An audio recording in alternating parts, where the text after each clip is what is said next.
తెలుగు జాతి గర్వించదగ్గ మహోన్నత విద్యాంతంలో ఎటువంటి సందేహం లేదని చెప్పి మాత్రం మనం చేస్తున్నాం. ఈ మండలి ఫౌండేషన్ ఉన్నది కేవలం మా కుటుంబ సభ్యులకు స్థాపించిన సంస్థకి. ఈ సంస్థ మిగతా ఫౌండేషన్ లాగా సేవా కార్యక్రమాలు అవి కాదు. ఎవరైతే తెలుగు జాతికి విశిష్టమైన సేవలు చేసి తెలుగు జాతి ఔన్నత్యాన్ని దశదిశగా వ్యాపింపజేశారో వారిని ఈ తెలుగు వైభవ పురస్కారాల ద్వారా 1 లక్ష రూపాయలు నగదు పురస్కారం కాకుండా ఒక మెమెంటో ఇచ్చి ఇది చిన్న స్థాయిలో ఆ పెద్దల్ని మనం గౌరవించుకోవటం, తెలుగు జాతికి వారు చేసిన విశిష్ట సేవలకి ఒక కృతజ్ఞతాపూర్వకంగా వారిని గౌరవించుకోవాలనే ఉద్దేశంతో ఏర్పరిచేటువంటి ఆ పురస్కారానికి. ఈ పురస్కారాన్ని మొట్టమొదటిసారిగా గానకోకిల సినీ నేపథ్య గాయని ప్రతి తెలుగు వారి గుండెల్లో నిల్చుండే పి. సుశీల గారికి ఇదే వేదిక మీద అందించడం జరిగింది. ఈ రెండో పురస్కారం ఈరోజు ప్రపంచాన్ని వణికిస్తున్న మహోన్నత మహమ్మారి క్యాన్సర్.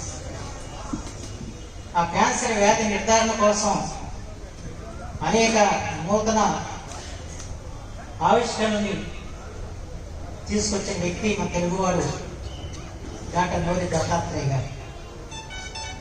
భారతదేశం నుంచి ఎంతోమంది అమెరికాకి వెళ్ళి అక్కడ ఆపరేషన్ చేయించుకున్నారు క్యాన్సర్ అని చెప్పాము అనుకుంటాం. కానీ అక్కడికి వెళ్తే చేసింది ఎవరంటే మన తెలుగువాడే మోదీ దత్తాత్రేయ గారు.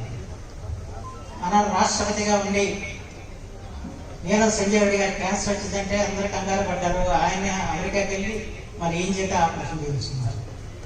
అలాగే ఇటీవల సోనియా గాంధీ గారు కూడా ఈయన ఆపరేషన్ చేసింది.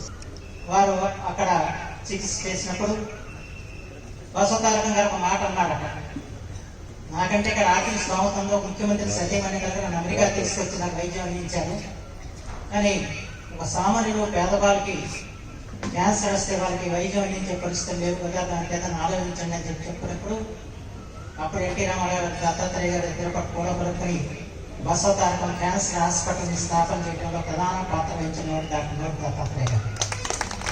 ఆయన కూడా మన కృష్ణా జిల్లా వాసి. వారికి మనం ఇక్కడే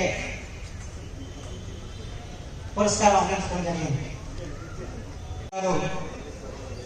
ఈ క్షిపణి వ్యవస్థకి అవార్డు ఇచ్చిన తొలి భారతీయుడు మన సతీష్ రెడ్డి గారు కావటం మనందరం కూడా గమనార్హమైన విషయం. అలాగే ఇంకా అనేక అవార్డులు వారు దాదాపు ఈ శాస్త్ర సాంకేతిక రంగాల్లో ఏ అయితే అవార్డులు ఉన్నాయో ఆ అవార్డులన్నీ కూడా వారు సాధించారు. ఆ రకంగా మన జాతి గర్వించదగ్గ ఒక మహోన్నత వ్యక్తిగా రూపొంది ఈ శాస్త్ర సాంకేతిక రంగాల్లో కూడా తెలుగు జాతి తలెత్తుకుని తిరిగేలాగా చేసిన సతీష్ రెడ్డి గారికి ఈరోజు మనం పురస్కారం అందించుకోవడం, వారి మీటి నుంచి రావడం నిజంగా మనందరూ కూడా గొప్ప అదృష్టంగా నేను భావిస్తున్నాను. అవనిగడ్డలో మండలి వెంకటకృష్ణారావు గారు తెలుగు వైభవ పురస్కార ప్రధానోత్సవం కార్యక్రమం జరిగింది. ఈ పురస్కారాన్ని మండలి ఫౌండేషన్ వారు మండలి బుద్ధప్రసాద్ గారి నాయకత్వంలో నన్ను ఎంపిక చేసుకొని ఇవ్వటం అనేటువంటిది మా శాస్త్రవేత్తలందరికీ కూడా గర్వకారణం. ఈ మండలి ఫౌండేషన్ వారికి శాస్త్రవేత్తల మీద ఉన్నటువంటి గౌరవంతో వారు శాస్త్రవేత్తలందరినీ నా రూపంలో సత్కరించుకున్నారు.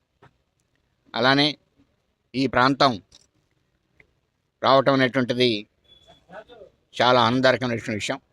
ఎందుకంటే ఈ ప్రాంతవాసులు తెలుగు వారి కోసం, తెలుగు వైభవం కోసం మండలి వెంకటకృష్ణారావు గారు కానీ, వారి కుమారులు బుద్ధప్రసాద్ గారు కానీ, చాలామంది ఇక్కడ ఉన్నటువంటి వ్యక్తులు కానీ పాటుపడటం జరిగింది. అలానే ఈ ప్రాంతంలో నిమ్మకూరులో భారత్ ఎలక్ట్రానిక్స్ లిమిటెడ్ రక్షణ రంగానికి సంబంధించినటువంటి పరిశ్రమ రావటం, అలానే నాగాయలంక వచ్చేందుకోసం జరిగేటువంటి ప్రయత్నాలు ఈ ప్రాంతాన్ని చాలా ముఖ్యమైనటువంటి ప్రాంతంగా తీసుకొని వచ్చేటువంటి కార్యక్రమం జరుగుతుంది.